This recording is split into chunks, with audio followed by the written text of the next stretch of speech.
နောက်တစ်ခုကဘာမှဖြစ်တဲ့ကိစ္စဒါလည်းကျွန်တော်ကဒီနေ့မဖြစ်မနေထည့်ပြောတာပေါ့နော်ဘာမှကဖြစ်သွားတဲ့ကိစ္စကဒီအကောက်ခေါ်မဲ့ယင်ဒီပေါ်တော့မော်တော်ယင်တွေမလ9ရက်နေ့ညပိုင်းကနေစပြီးတော့ထိုင်းဘက်ကနေဝင်လာတဲ့ကုန်တင်ကားတွေရှိတယ်ကုန်တင်ကားပစ္စည်းတွေကုန်တွေပေါ့ဗျာကုန်တွေအကုန်လုံးကျွန်တော်ကုန်တွေကားဆိုခင်ဗျားတို့သိပါတယ်ဟိုကုန်တွေကားတွေကြီးတွေရှိတယ်ကုန်ကားတွေအဲ့ဒါတွေအကုန်လုံးကအ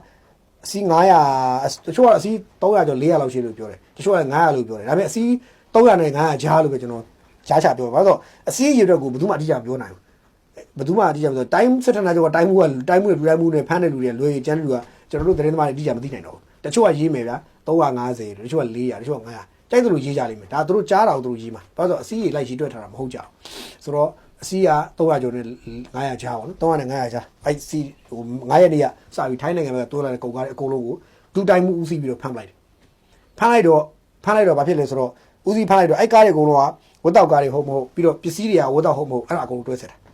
ဆိုတော့အားလုံးသိတဲ့အတိုင်းပဲဒီမြောက်ရီကနေပြီးတော့ဒီဘက်ဖြတ်ပြီးတော့ကော့ကရိတ်ဖြတ်ဒီဘက်ကိုဗန်ဖြတ်ဟိုဘက်ဒီရန်ကုန်နဲ့ပြည်မတွေကိုဝင်လာတဲ့ကုန်ကားတွေထိုင်းဘက်ကနေဝင်လာတဲ့ကုန်စည်ပစ္စည်းမျိုးစုံရှိတယ်အဲ့မှာအလှကုန်တွေလည်းပါတယ်အခြားသောပစ္စည်းပေါင်းများစွာပါတယ်ပစ္စည်းမျိုးစုံပါတယ်အဲ့ပစ္စည်းတွေအကုန်လုံးက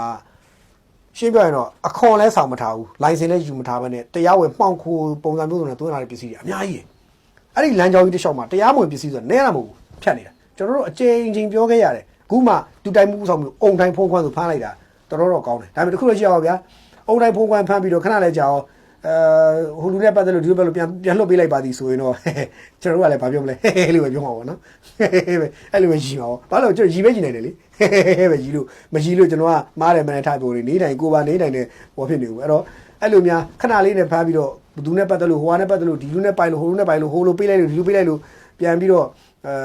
့ကုန်ကားတွေပြန်ပေးလိုက်ပါတယ်ဆိုရင်တော့ပဲရီမှာပေါ့ဗျာနော်အဲ့လိုမှမရီရင်လည်းခင်ဗျားစဉ်းစားကြည့်လေနော်အဲ့လိုမှမရီရင်ဘာဖြစ်မလဲခင်ဗျားတို့သိတာပဲဆိုတော့လောလောဆယ်အဲ့တိုင်းမှုနဲ့ဝိုင်းဖို့ဖမ်းလိုက်တယ်ဆိုတော့ကျွန်တော်တို့ဖမ်းတာကိုထောက်ခံတယ်ကုန်ကားတွေအကုန်လုံးအကုန်ဖမ်းချလိုက်တဲ့အခါဘာဖြစ်သွားလဲဆိုအကုန်ကားတွေကိုပိတ်ပြီးတော့ဟိုဘက်ကလာတဲ့ကားတွေပိတ်ဒီဘက်ကသွားမဲ့တက်ဘက်ကပိတ်အကုန်ပိတ်ပြီးသွားပြီလန့်ပြီးတော့အကုန်လုံးလန့်နေဟာဘာလဲပေါ့ဘာလို့ဒီလမ်းကြောတစ်လျှောက်မှာတရားမဝင်ကုန်စည်ဖြတ်သန်းမှုတွေကအကြီးအကျယ်ရှိနေတယ်လူချုပ်ကိုယ်တိုင်လည်းဒီတရားမဝင်ကုန်စည်တိုက်ဖြတ်ရေးကိစ္စကိုသူတော်တော်အောင်ဆိုင်ပြီးလုပ်ဖို့ရတယ်ပြီးတော့ဒီတရားဝင်ကုန်စည်တွေကမြန်မာနိုင်ငံတော်လည်းခေါ်မရဘူးပြည်သူလူထုကလည်းဈေးနှုန်းတက်တာတော့မစားတော့အောင်မသုံးဆွဲအောင်ဘာလို့ဆိုတော့တရားဝင်ကုန်စည်တွေကတရားဝင်ဈေးနဲ့အတူတပြိုင်တည်းဈေးတူရောင်းတာကျွန်တော်ဥပမာပေးမယ်ကျန်တဲ့ကဏ္ဍကိုပြောလို့ကျွန်တော်တို့ပုံလေးတိုက်တွေပေါ့ဂျာနယ်တွေပေါ့ဂျာနယ်ထုတ်တဲ့ကောင်တွေသစ္စာပုံလေးထုတ်တွေစက်ကူဘယ်ရသွင်းရလဲဆိုတော့နိုင်ငံခြားနေသွင်းရတယ်ဘာလို့ဆိုတော့ကျွန်တော်ဂျာနယ်တိုက်တဲ့စက်ကူကဟိုမြန်မာပြည်ကကောင်းကောင်းမထုတ်နိုင်ဘူးကျွန်တော်တို့သတင်းစာစက်ကူတော့ပဲထုတ်တာတော့ပြည့်ကုန်မရသေးဘူးနိုင်ငံခြားသွင်းရတယ်သွင်းရအဲ့လိုစက်ကူတွေသွင်းတဲ့အခါကျလို့ရှိရင်စက်ကူတစ်မျိုးပဲပြောတာနော်ခဏစားသုံးကုန်တွေလောက်ကိုခန့်ထောင်တော့ဘယ်လောက်မှလူသုံးနေတဲ့ပစ္စည်းတော့ဘယ်လောက်တော့မှောင်ခိုသွင်းလဲဆိုတော့ပြောချင်တာအဲ့တော့ဒီပစ္စည်းတွေကနေသက်ကနေပြီးတော့မှောင်ခိုသွင်းလာတယ်တရားဝင်တင်သွင်းခွင့်ကဒါတော့တန်1000ပြောရင်နေသက်မှောင်ခိုသွင်းတာတန်9000လောက်ပြန်ပါရင်ပါလားတန်1000လောက်ဖြစ်သွားနေသက်ကနေခိုးသွင်းတာတင်မော်လေးနဲ့ခိုးသွင်းပြုံစံမျိုးစုံနဲ့သွင်းတာပေါ့ဗျာတင်မော်လေးနဲ့ခိုးသွင်းတင်မော်လေးနဲ့လက်တနေကန်းကပ်ပြီးပြန်ဒီကပြန်လှည့်ပတ်ကားတွေနဲ့သွင်းအဲ့လိုသွင်းတာအဲ့ဒါတွေကအများကြီးပဲနေသက်နဲ့ဖြတ်သွင်းတာအဲ့လိုသွင်းတော့အဲ့ဒီအရာတွေအကုန်လုံးကအဲ့တော့ဒီမှောင်ခိုသွင်းတာကနိုင်ငံတော်အခွန်ဆောင်မထားခွန်ဆောင်မထားပြီးတော့ဟိုမှာရတဲ့ဈေးကလည်းမှောင်ခိုဈေးနဲ့ရအဲ့တော့မှောင်ခိုဈေးနဲ့ရပြီးမှောင်ခိုသွင်းလာတဲ့ပစ္စည်းကဒီလေးရောက်တော့တကယ်တရားဝင်လိုင်စင်နဲ့သွင်းတဲ့ဈေးနဲ့တန်းတူညီတူရောင်းလိုက်တယ်ရောင်းတော့ခင်ဗျအဲ့ကောင်တွေအမြတ်အဲ့ကောင်တွေမှမချမ်းသာဘူးသူတွေချမ်းသာအဲ့ဒါမျိုးတွေဘယ်သူတွေအများဆုံးလုပ်တယ်သိလားသိလဲကျွန်တော်မပြောသိရင်လည်းမပြောပါဆိုအဲ့ဒါမျိုးတွေကကျွန်တော်တို့နဲ့အသားရောင်မတူတဲ့လူတွေကအဓိကအများဆုံးလုပ်ကြတယ်အဲ့ဒါမျိုးဒီကောင်တွေအပိုကျွမ်းတယ်ကျွန်တော်တို့နဲ့အသားရောင်မတူတဲ့လူတွေကပိုလုပ်တယ်အဲ့ကောင်တွေပိုကျွမ်းတယ်ဒါမျိုးတွေကိုဘယ်ဗမာကောင်တွေကောင်မှကောင်းကောင်းကျွမ်းကျင်မလုပ်တတ်ဘူးတဲပြောရရင်တော့အဲ့တော့ထားပါတော့အဲ့ဒါမျိုးတွေကျွမ်းကျင်သူလုပ်တတ်ကြတယ်တို့တော့ဒီကောင်တွေကအများကြီးမှောင်ခိုတွေသွင်းလာတယ်သွင်းလာတော့ခုနကျွန်တော်တို့စက်ကူလိုဟာမျိုးတော့ပပစက်တွေသွင်းတာဒါပေမဲ့အဲ့လိုသွင်းလာပြီးတော့ဈေးကကျွန်တော်တို့ရောင်းတယ်ငါနိုင်ငံတော်လည်းခွန်ချမ်းမစားဘူးပြီးရင်ဘာလူကြီးလည်းရောက်နေငါပတ်ဆက်လိုက်ပေးလိုက်ပြီးပါတယ်ကွာဆိုအကွက်မျိုးတွေချိုးတာတချို့တွေအဲ့လိုချိုးတာဆိုတော့ခင်ဗျားစဉ်းစားကြည့်ဗျာဒီတိုင်းမှာအဲ့လိုအများကြီးပဲအဲ့တော့အလှကုန်တွေဆိုလဲမော်လမြိုင်မှာပေါ်လို့ရိုက်တာပေါ်လို့ရိုက်တော့ဘတ်ထနေအောင်မော်လမြိုင်မှာအလှကုန်တွေရောင်းတာလေ MLS နဲ့ multi level marketing ပုံစံမျိုးရောင်းတာလေကောင်မလေးတချို့တော့တလောကဟိုမေးခံသလားဘာလားမသိဘူးအများကြီးပဲဖြစ်တယ် multi level နဲ့ရောင်းတာပတ်ဆက်ရှိကြတယ်ပေါ်လို့ရိုက်နေအောင်ရှိဆိုတော့ဒါတစ်ချက်ဆိုတော့အဲ့လိုမျိုးရှိနေတာကိုတားမြစ်ဖို့ကနိုင်ငံတော်ကလုပ်ရမယ်အလုပ်နေဆက်ဂိတ်တွေလမ်းကြောင်းတစ်လျှောက်မှာဂိတ်တွေပေးပြီးတော့ကိုလူနဲ့ကိုချိတ်ပြီးတော့လမ်းကြောင်းတွေရှာပြီးတော့ဟိုသွင်းလာတဲ့ဟာတွေကလည်းအကြီးကျယ်ရှိတယ်အဲ့တော့အဲ့ဒီထဲမှာအဂရိတွေကလည်းအကြီးကျယ်ရှိတယ် special ရှိတယ်အကြီးကျယ်အဲ့တော့အခုဒူတိုင်းမှုကနေပြီးတော့ကြည့်ရတာနံပါတ်2ကအမိတ်နဲ့ဓာတ်ရိုက်ကိုဆွဲတယ်လို့ကျွန်တော်ထင်တယ်အဲ့တော့ကင်ထဲတော့ဟိုစစ်လိုက်တော့ဟိုကားတွေကတရားမဝင်တွေဝတ်တောက်တွေစရှိတာတွေထွက်လာပြီအဲ့သူတို့စီးတွေကိုထွက်လာပြီအဲ့ဒါပြီးရင် တရားဝင် license ရှိပြီးတော့တရားဝင်သွင်းကုန်တဲ့ permit နဲ့ကြာကြာနာသွင်းလာတဲ့စနစ်တကျဟွာဖြစ်လာတဲ့ဟာဆိုရင်ဒါအစိုးရလွှတ်ပေးလိမ့်မယ်မှောင်ခိုတွေဆိုလို့ကတော့ခင်ဗျာအစိုးရအကုန်လုံးဆွဲစီရမှာအဲ့ပစ္စည်းအကုန်သိပြီးဘာလို့မဆိုလေလံပြန်တင်ပြီးတော့ဈေးအမြင့်ဈေးလေလံတင်ပြီးရောအဲ့လိုလုပ်လိုက်မှရမှာလေလံတင်ပြီးရောအဲ့ပြီးအဲ့ပတ်စံတွေအကုန်လုံးနိုင်ငံတော်ဗန်တိုင်းထည့်ပလိုက်ပြီးရောအဲ့ကောင်တွေလေလံပြန်တင်ပြီးရောပြီးနိုင်ငံတော်ဗန်တိုင်းထည့်ပလိုက်အဲ့ဒီကိုနိုင်ငံတော်300တော့အဲ့ဒါမှနိုင်ငံတော်ဗန်တိုင်းလည်းပို့ရတယ်အဲ့ကောင်တွေသူကသူအဲ့တော့မှဈေးကိုတိုက်တယ်လို့ဖြစ်တယ်တကူတော့ကြီးအဲ့လိုဝယ်သွားတဲ့ကောင်တွေကဈေးကိုဈေးကွက်ထဲမှာအဲ့ပစ္စည်းကိုနှစ်ဆနဲ့ဈေးတင်ရောက်နေပြီဆိုဆွဲစီအကုန်လုံးအဲ့လိုလုပ်ရမှာအဲ့လိုသူအမြတ်ပေါင်းတာပေါ့တော့ပေါင်းတာမလို့ဆွဲစီအကုန်လုံးအဲ့လိုလုပ်ပြရမှာလိုက်ရမှာ trace လိုက်ဒါမှမဟုတ်လေအဲ့ကုန်ပစ္စည်းတွေအကုန်လုံးကိုတက်ဆိုင်ဟာဟိုကျွန်တော်တို့ဒီကုန်တွေမဟုတ်လေတခြားဒီမှာဟိုဝန်ထမ်းတွေကြားထဲမှာလူဝန်ထမ်းတွေကိုရောင်းပြည်သူရောင်းလို့ပြည်သူရောင်းအဲ့လိုရောင်းပေးလိုက်ပြီးဟောပြမရမှာအဲ့ကောင်တွေအဲ့လိုဖမ်းပြီးလုပ်မှရ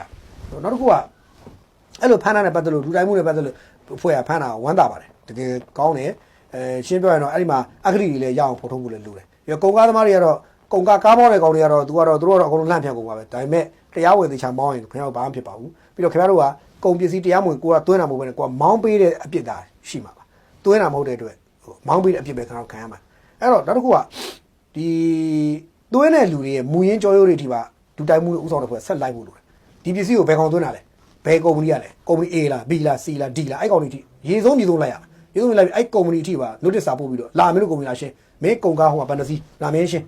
မရှင်းဘူးလားမရှင်းဘူးဆိုရင်မင်းဒဏ်ကြီးဘယ်လောက်ဆောင်သွားဘယ်နှဆလောက်ဆောင်ပလိုက်ရိုက်ပလိုက်ကုမ္ပဏီကိုဒဏ်ကြီးအကြီးကြီးရိုက်ပလိုက် share ပလိုက်ဆော်ပလိုက်အဲ့ဒါမှရဒါကတစ်ချက်ဒီနေရာမှာတစ်ခါတောင်ပြောင်းမြပြန်စဉ်းစားမယ်ဒီလိုကုန်စီတွေတရားဝင်သွင်းနေဆိုတာကတရားဝင်သွင်းတဲ့လမ်းကြောင်းကနေသွင်းတာကအကန့်အသတ်ဖြစ်နေလို့ဖြစ်တာကျွန်တော်ဘိုက်ထဲမှာအစာရင်ထဲမှာကျွန်တော်သမင်းနှုတ်စီဘူးတပူးပဲစားနိုင်မယ်ဆိုကျွန်တော်နှုတ်စီဘူးနှစ်ပူးဘိုက်ထဲမထည့်ဘူးဘရောမထည့်ဘူးငါနှစ်ပူးမထည့်ဘူးအဲ့တော့ကျွန်တော်ပြည်သူကတစ်နှစ်ကိုထားပါတော့ပစ္စည်းတစ်မျိုးကကုန်စည်တစ်မျိုးကထားပါတော့တစ်နှစ်ကိုကျွန်တော်တန်1000လို့ရဲဆိုပါစို့တန်1000ကိုသွင်းလို့ရအောင်လို့အစိုးရကဒီသွင်းကုန်ပါမစ်တွေကို release ဟို release လုပ်တော့ release လုပ်ပေးမယ်ဆိုရင်ကြာကြာနာတခြားလုပ်ပေးမယ်ဆိုရင်ဒီမှောင်ခိုသွင်းနေတာရောကြသွားမှာဒါလည်းမှောင်ခိုရရှိဦးမှာပဲသို့တော့နည်းသွားမှာရောကြသွားမှာအဲ့တော့အစိုးရအနေနဲ့အဲ့ဒါကိုလည်းချိန်မှုလို့တယ်မှောင်ခိုတွေများလာခြင်းအကြောင်းအရာတရားဝင်တွေမှာခက်ခဲဖြစ်နေတာကြောင့်မှောင်ခိုများတာတစ်ချက်နောက်တစ်ချက်ကအကောက်ခွန်အခွန်တွေကောင်တွေရှောင်ကျဉ်လို့များတာနှစ်ချက်ရှိတယ်အဲ့တော့အခွန်ရှောင်ကျဉ်လို့များတာဆိုရင်တော့ဆွဲတာတီးပလိုက်တော့တရားဝင်သွင်းရတာခက်လို့မှောင်ခိုသွင်းတာဆိုရင်တော့ okay အဲ့ဒါဆိုရင်တော့ဒီဒဏ်ကြီးကြီးမှရိုက်ပြီးတော့နောက်တစ်ခေါက်မလုပ်အောင်လုပ်ရမယ်ဒါပဲဒီလိုပုံစံနဲ့ကြာကြာနာကိုင်စနစ်တကျသေချာကိုင်ဖို့လိုတယ်ဗျာပို့လည်းပြောတယ်အဲ့လိုလုပ်ဖို့လိုတယ်ဒါမှပဲသူကဒီမှောင်ခိုလမ်းကြောင်းကြီးကထိန်းချောင်းနိုင်ပြီးတော့တရားဝင်လမ်းကြောင်းတွေကလည်းဘယ်လိုပေါ်လာမလဲဆိုတာစောင့်ကြည့်ရအောင်ဒါပေမဲ့ခက်တာလည်း license permit တွေကလည်းသွင်းကုန် permit ကလည်းခင်ဗျာသိတဲ့အတိုင်းပဲဗျာအရန်ခက်တာသွင်းကုန် permit ကဘာလဲဆိုတော့ခင်ဗျာကြားမိတာဆွဲလိုက်ခြင်းဆိုတော့ဒီအောင်သွင်းကုန် permit ကလည်းခက်တယ်အဲ့ဒါကလည်းအစိုးရအနေနဲ့ဖြေရှင်းရမယ့်ပြဿနာတစ်ခုအဲ့တော့အဲ့ညာတွေရောထွေးနေတယ်နောက်တစ်ချက်ကကရင်တွေက KNU တက်ပေါ့နော် KNU တို့ DKPA တို့ KNLA PC တို့အဲ့အုပ်စုတွေရှိတယ်အဲ့အုပ်စုတွေကလည်းသူ့လမ်းကြောင်းတွေကိုဖြတ်ပြီးတော့လာမင်းတို့တဲမလားတဲအဲ့လိုလုပ်ထားတာသူကအဲ့ကုံကားအဲ့ကုံစီတရားမဝင်ကုံစီဘွားတွေအခွန်ကောက်တာရဲဆက်သူကကောက်ထားတာရဲဆက်သူကကောက်ထားတဲ့ခါကျတော့အခုတချို့ကားတွေကသူတို့နဲ့ပတ်သက်ကြောင်ကားတွေပါလာတယ်အဖမ်းလိုက်ခံရတော့ KNU ကကောင်တွေဒေါ်တွေခီးနေပြီအော်ငါတို့ကားတွေကိုဖမ်းတယ်ဒီစစ်တပ်ကအဲ့လိုဒေါ်တွေကန်နေပြီးတော့ဘာလို့မလဲဆိုတော့ငါတို့ကုံကားကိုဖမ်းရကောင်းလားဆိုပြီးတော့နင်းထိုင်နဲ့ထပြီးတိုက်ပွဲတွေဖော်နေဒုက္ခဘာလို့ဆိုတော့ဟိုကကော်ဘရာဂိုးကလည်းပြီးတော့မယ်ထိုင်းမှာကျင်းပနေတဲ့ကော်ဘရာဂိုးအမေရိကန်နဲ့ပေါင်းကျင်းပတဲ့ဆေးလေးချင်းဘူးကလည်းမကြခင်ပြီးတာနဲ့အဲ့ဒီကလက်နက်တွေက KNU လက်ထက်ကိုရောက်တယ်KNU ကအဲ့မှာငါတို့ကုံကားတွေကိုလောက်ရကောင်းလားဆိုပြီးတော့တိုက်ကွာဆိုပြီးတော့တိုက်ပွဲဖော်ရင်တခါ KNU ပြည်မှာတိုက်ပွဲသနက်တန်ကြီးကြားအောင်အဲ့ဇာလိုက်လည်းရှိသေးတယ်ဘာလို့ဆိုတော့သူ့အကျိုးစီးပွားကိုထိသွားတော့သူဘယ်ခံနိုင်မလဲတင်းတာပေါ့တင်းပြီးတော့မှချကွာမာကွာဆိုတော့မျိုးလဲ KNU ဘက်ကမလုပ်ဘူးလို့မပြောနိုင်ဘူးဒါကတစ်ချက်တော်တော့အဲ့ကိစ္စစိတ်ဝင်စားဖို့ကောင်းတယ်အဲ့တော့သို့တော့တမတော်ခေါင်းဆောင်တွေဒီလက်ရှိတည်တဲ့ခေါင်းဆောင်တွေအနေနဲ့ကဒီဟာအထိကြိုပြင်ထားပါဒါကိုဖမ်းလိုက်တဲ့အတွက်နောက်ကွယ်မှာဖြစ်လာနိုင်တဲ့နောက်ဆက်တွဲဂွင်းဆက်ပြဿနာတွေကိုအစလိုက်ချိတ်ပြီးသေချာလုပ်ဖို့လိုတယ်ကျွန်တော်တို့ကတော့တရားဝင်ကိုစီဖမ်းတာကိုတော့မကန့်ကွက်ဘူးကောင်းတယ်လို့ပြောမယ်ဒါပေမဲ့တရားဝင်သွင်းလို့ရအောင်လေလမ်းကြောင်းကိုပိုကောင်းအောင်လုပ်ဖို့တိုက်တွန်းချင်ပါတယ်ဒါကတော့ကျွန်တော်ရဲ့ဒီကိစ္စနဲ့ပတ်သက်လို့ဆက်ပြောတာနော်ဒါကတစ်ခုနောက်တစ်ခုကတော့